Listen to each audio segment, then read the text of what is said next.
गुरु जी, फिर मुक्ति किसे चाहिए? अगर आत्मा को मुक्ति नहीं चाहिए तो मुक्त कौन होना आत्मा तो मुक्त ही है, तो कौन किसको मुक्ति चाहिए? मन को चाहिए, मन का विलीन होना ही। और जीव तो आत्मा ही है, मन ही तो सारा जो अहम है, अहंकार है, जो मन है, इसको चाहिए। जो ये जन्म ले रहा है, पुनर्जन्म लेगा, तो वो सिर्फ मन लेगा? वही चित्त है, वही आत्मा नहीं। जो प्रारब्ध कैरी फॉरवर्ड आगे हो रहा है, मान लीजिए जो इंडिविजुअल कॉन्शियसनेस में हो रहा है, यानी व्यक्तिगत चित्त में हो रहा है। उसी व्यक्तिगत चित्त को कुछ लोग आत्मा कहते हैं। वो कौन सा आत्मा? आपकी आत्मा, मेरी आत्मा। हम जो आत्मा कह रहे हैं वो नहीं जो आपकी और मेरी और उसकी, यही तो व्यक्तिगत आत्मा। व्यक्तिगत आत्मा का मतलब है इंडिविजुअल कॉन्शियसनेस, उसमें ही कैरी फॉरवर्ड हो रहा है। उसको मुक्ति चाहिए आपके अनुसार। लेके चलता रहता है, हर जन्म में चलते रहता है, वो समष्टि मन में होते रहता है। तो आपके अनुसार से उसको मुक्ति चाहिए जो चल रहा है ना? उसको व्यक्तिगत आत्मा यानी व्यक्तिगत इंडिविजुअल कॉन्शियसनेस, जीव आत्मा, उसमें मैं है। समझ में नहीं आई? मैं बोल रहा हूं इसका डिजोल्व हो गया ना, ये जो चल रहा है। जैसे पानी से बुलबुला उठा, तो बुलबुला फूट गया तो पानी के साथ एक ही हो गया ना। तो ये जो बुलबुला उठ रहा है, बन रहा है, ये विलीन जैसे ही होता है, तो वह आत्मा जो एक है, जो परमात्मा ईश्वर कहते हैं, अब ईश्वर को तो मुक्ति नहीं चाहिए ना, वो आत्मा ही तो ईश्वर है। लेकिन आप अभी व्यक्तिगत पे आ गए, तो मन को मुक्ति चाहिए। मन का होने का, मन जब है अंदर, तो मन का जन्म ही हो रहा है उसी चित्त से, क्योंकि चित्त में ही संस्कार वासनाएं है, संस्कारों से वासनाएं, फिर मन भी उसी चित्त से। अब चित्त समझ लेना है, जो चित्त है यानी पानी के बुलबुला या जो लहर है, सागर से तो लगा ही है ना, तो मन भी उसी परमात्मा से कनेक्टेड ही है। मन और चित्त अलग अलग है। मन, बुद्धि, अहंकार, इन तीनों के सम्मिलन को चित्त कहा जाता है। तो मन और चित्त अलग अलग नहीं है। आप नहीं समझा।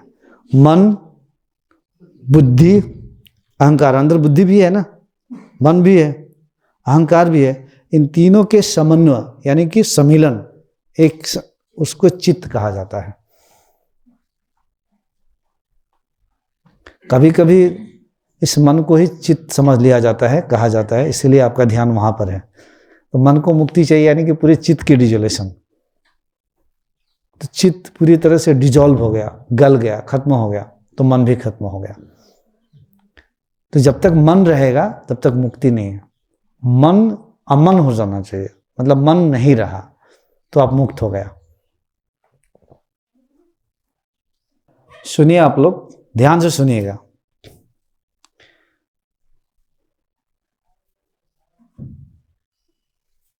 असम के तिनसुकिया डिस्ट्रिक्ट, जो अंतिम डिस्ट्रिक्ट है, अरुणाचल से कनेक्टेड है, उस जगह में ये शरीर की जन्म होता है। तो जिस परिवार में हम पले बड़े होते हैं, तो आपको पता है कि इंडिया में हर घर के कोने में एक मंदिर होता है, जहाँ पे राम, कृष्ण, सीता, लक्ष्मण, शिवा, पार्वती, लगभग सारे देवी देवताओं की रहता ही है स्थान। तो वैसे वही परिवेश मिली, हनुमान चालीसा, हनुमान का झंडा गाड़ना, सब ये सब बचपन से हम वही करते आए हैं। पूजा पाठ, हनुमान की पूजा पाठ से लेकर राम कृष्णा, कीर्तन गाते थे, इसी तरह से मंदिरों में जाकर भागवत पाठ, रामायण, महाभारत चलते रहता था हमारे गांव में। हम भी बचपन से वही करते आ रहे हैं।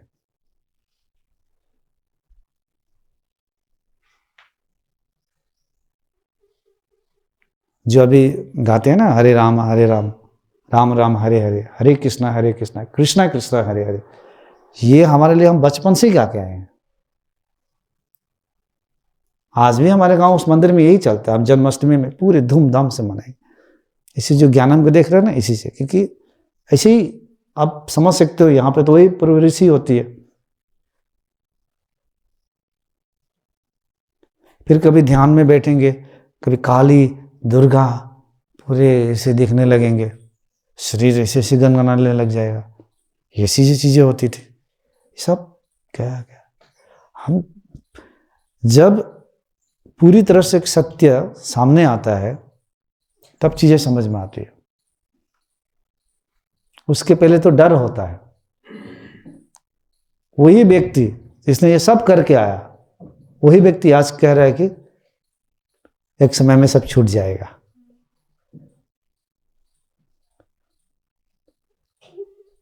ये सब छूट जाता है, पूजा पाठ चिंतन मनन, क्योंकि पूजा करने वाला कोई बचता ही नहीं वहां पे।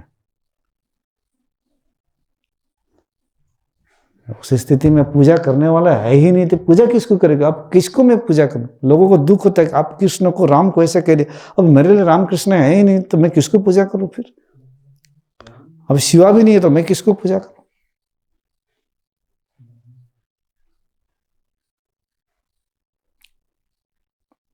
जब कहता हूं तो लोग समझने लगते हैं, इसका तो अहंकार हो गया, जैसे किसको पूजा कर, वो अपना बुद्धि दौड़ा रहे।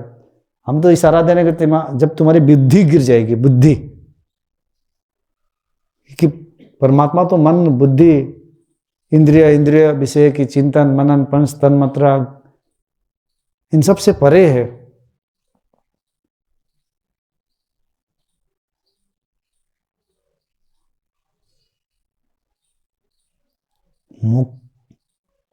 मुक्त की अवस्था वही है जहां आप सिर्फ स्वयं और कोई ना बचा। The self, only the one self. There is no one except that self. That's the kaivalya, Mahavir और पतंजलि के लैंग्वेज में वही कैवल्य है, कैवल्य की अवस्था। बाकी इंद्रिय भाषित दुनिया में प्रकृति के सामने नतमस्तक हो रहे, पूजा कर रहे, अंदर चलो प्रकृति है, प्रकृति के दो अपने स्वरूप को ही, लेकिन ज्ञान है तो कोई बात नहीं, करे तो भी ठीक है, ना भी करे तो ठीक है। और एक मुक्त पुरुष कभी नहीं करेगा, कृष्ण का पूजा नहीं किया, वहां से गया, मन घबरा गया, तो मुक्ति कैसे मिली फिर उसकी? मन तो बचा ही है। फिर वो करे तो भी कुछ फर्क नहीं पड़ रहा है, ना करे तो भी कुछ फर्क नहीं पड़ रहा है, तो उसको करने से भी ना करने से भी कोई अर्थ नहीं है। फिर हो सकता है वो गुरु या कोई करेगा इसलिए कि उसके पीछे आ रहे हैं, तो उनको पूजा करते करते करते सगुण या द्वैत की ही सहारा लेना पड़ता है, तो उससे उसकी चित्त की शुद्धि होगी, उसके संस्कार बदलेंगे, उसकी हृदय की शुद्धि होगी, प्यूरिफिकेशन आएगी। लेकिन एक समय में इसकी भी अंत हो जाती है, तो इसके सहारा लिया जाता है, सहारा ले लेकर एक दिन इसकी भी अंत हो जाता है। और साक्षात अद्वैत से ही मुक्ति है।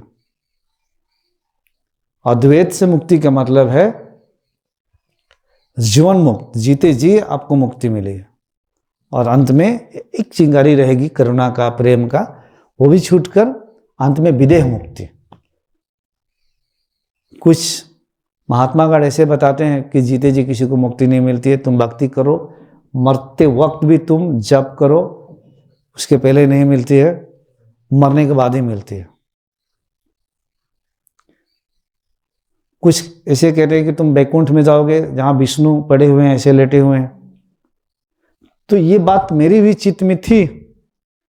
तो जब ये सब घटित हुआ था, कुंडलिनी जागरण निर्विकल्प समाधि, तो कई दिनों तक मैं ना बहुत ढूंढता था स्वर्ग नर्क कृष्णा बैकुंठ। तो एक बार तो स्वर्ग भी मुझे दिखा, कंसंट्रेट कर रहा हूं तो शिव भी दिख रहे हैं, सब दिख रहे हैं। बोला अरे गजब की बात है। फिर ध्यान दिया, कंसंट्रेट किया कोई एक दोस्त को देखने के लिए, तो मुझे दोस्त भी दिखा, तो मैंने बोला ये तो गजब की बात है।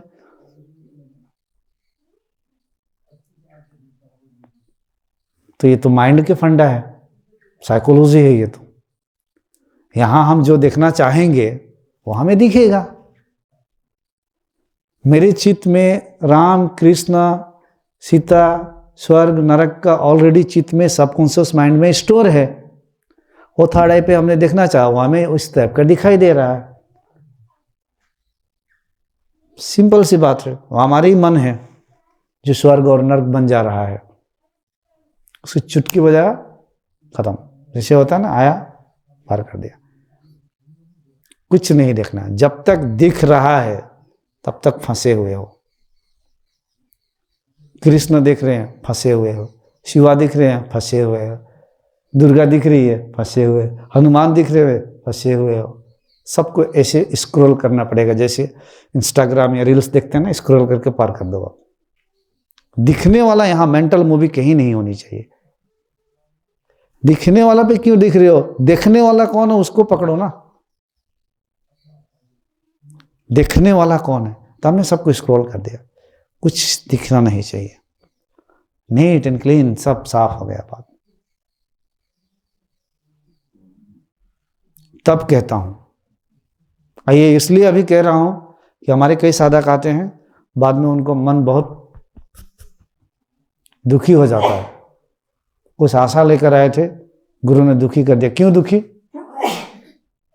और कहते हैं कि आपको तो लोग भी मारेंगे पीटेंगे। क्यों? मैं हनुमान का भक्त हूं, मैं इनके भक्त हूं, आपने बोल दिया है सब ऐसे करना है, कैसे होगा फिर? आप इतनी आसानी से क्यों बोल रहे हैं इसको छोड़ दो फिर?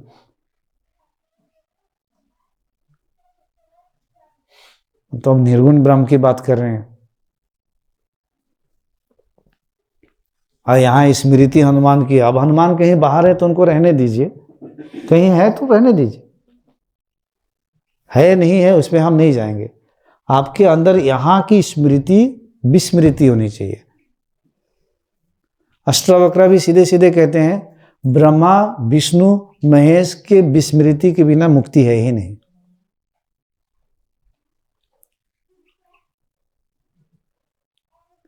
तो उनका गीता चलता नहीं है, सीधी सीधी बात है। तो अवधूत गीता चलता नहीं है दत्तात्रेय का भी, बहुत कम लोग समझ पाते हैं। सीधी आत्मज्ञानी की बात कर रहे हैं उसमें।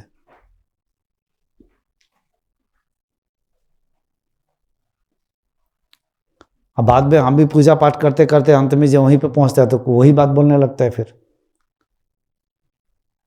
तो इन एडवांस आप लोगों को ये बताया जा रहा है ताकि चित्त में जाएगी ये बातें।